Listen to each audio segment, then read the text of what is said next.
यद्वा यज्ञेषु यदि वायो न जयेयुः या एव सत्त्वाना जीविषामस एव स्थिताः प्रमुखे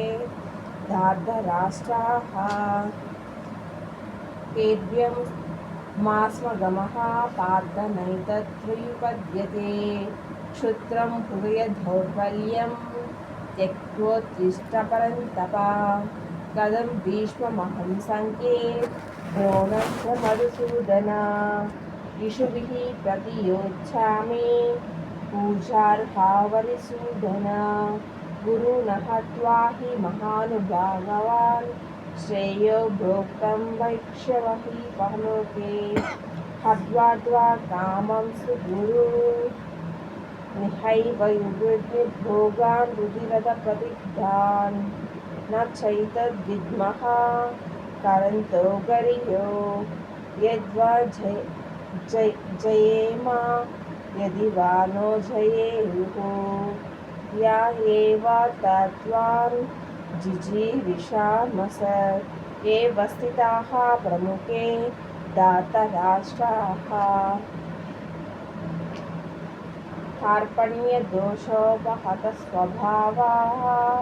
पश्चामि त्वां धर्मसम्मूढचेतसः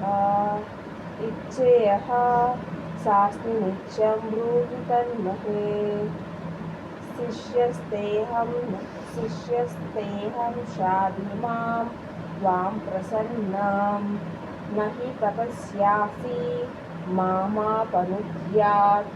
यच्छोकमुच्चोषण मन्द्रियाणाम् अवाप्य भूमा वसपत्नं रुद्रं राज्यं सुराणामपि चाधिपत्यम् एवमुक्ताः ऋषिकेशं गुडाकेशः परन्तपः न योत्स्न इति गोविन्द मुक्त्वा तूष्णीं बभूवः तमुचाव ऋषिकेशः प्रहसन्निव भारत सेनयो ऋषभयो दुग्मे विषीदन्तीमिदं वचः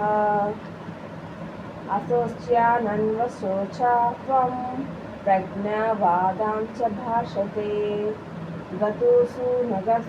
नगतासांशु नानुशोचन्ति पण्डितः न त्वेवाहं जातुनासं न त्वं मे जनाधिपः न चैव न भविष्यामः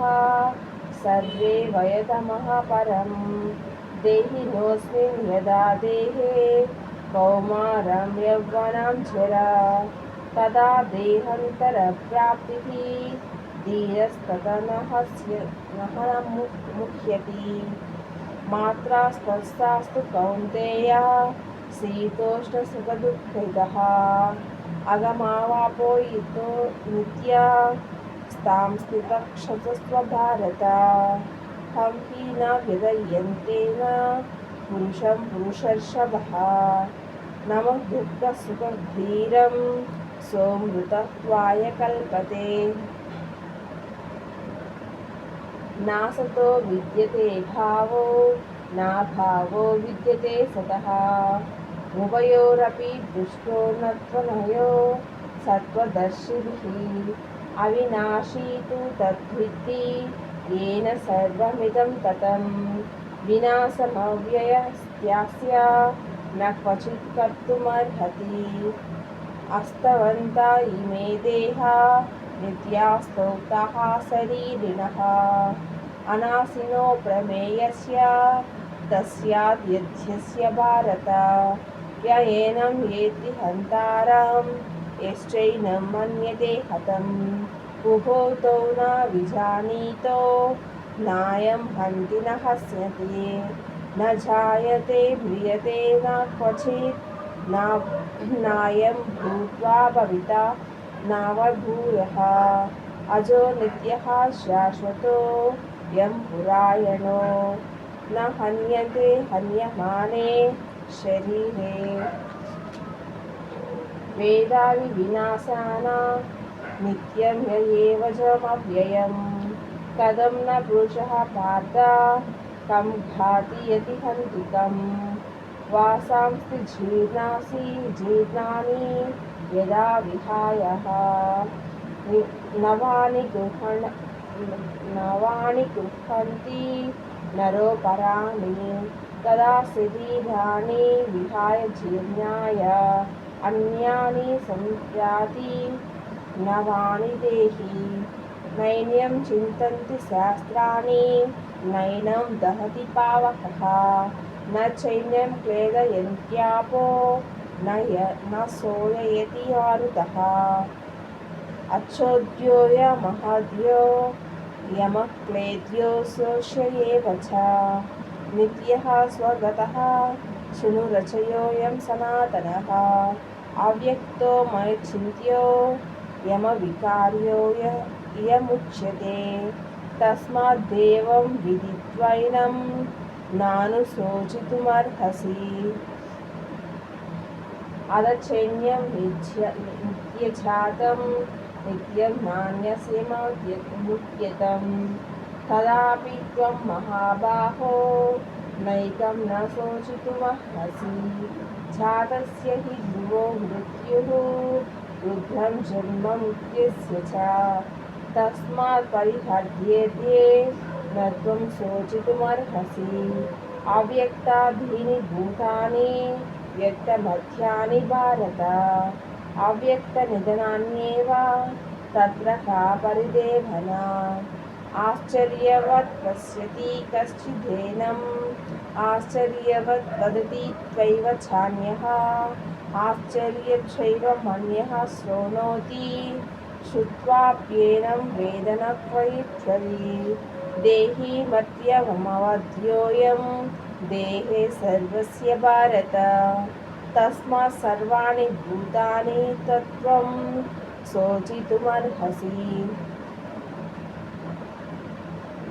सर्वधर्ममपि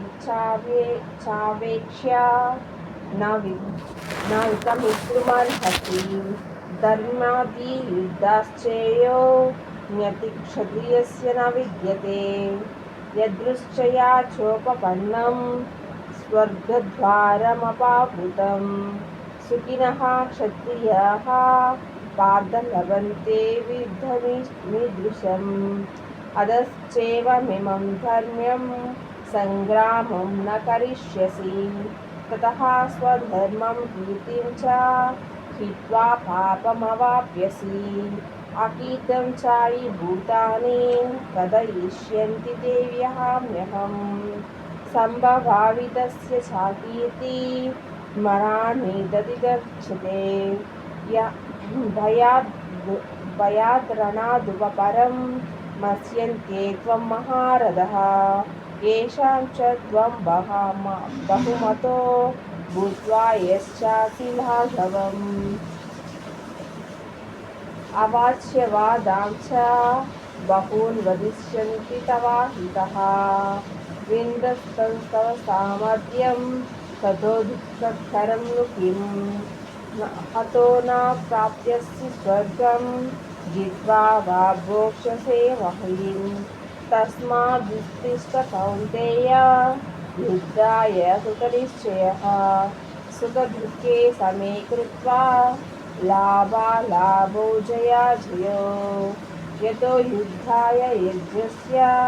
नैवं पापमस्याप्यसि तेषा ते दिशाहि ते विहिता साङ्ख्ये बुद्धिर्योगे मां शृणु बुद्ध्या युक्तो व्ययापाद कर्मबन्धं प्रहस्यति नेहाभिक्रमा नासोक्ति प्रह्यव्याक्तो न विद्यते स्वल्पमप्यस्य धर्मस्य त्रायते महतो भयात् व्यवसायात्मिका बुद्धि देहे हाकुरुन्दनः बहुशाखाह्यनश्चाच बुद्धयो व्यवसायिनां यामां पुष्पितां वाञ्छं प्रवद्धः प्रतिपिष्यति वेदवासादः पादनास्य दस्तीति वादिनः कामात्मानः स्वर्गपरा जन्मकर्मफलप्रदां क्रियाविशेषेण बहुलां भोगैश्वर्यप्रसक्तानां तया पुपुतचेतसां व्यवसायात्मिका बुद्धि समाधौ न विधीयते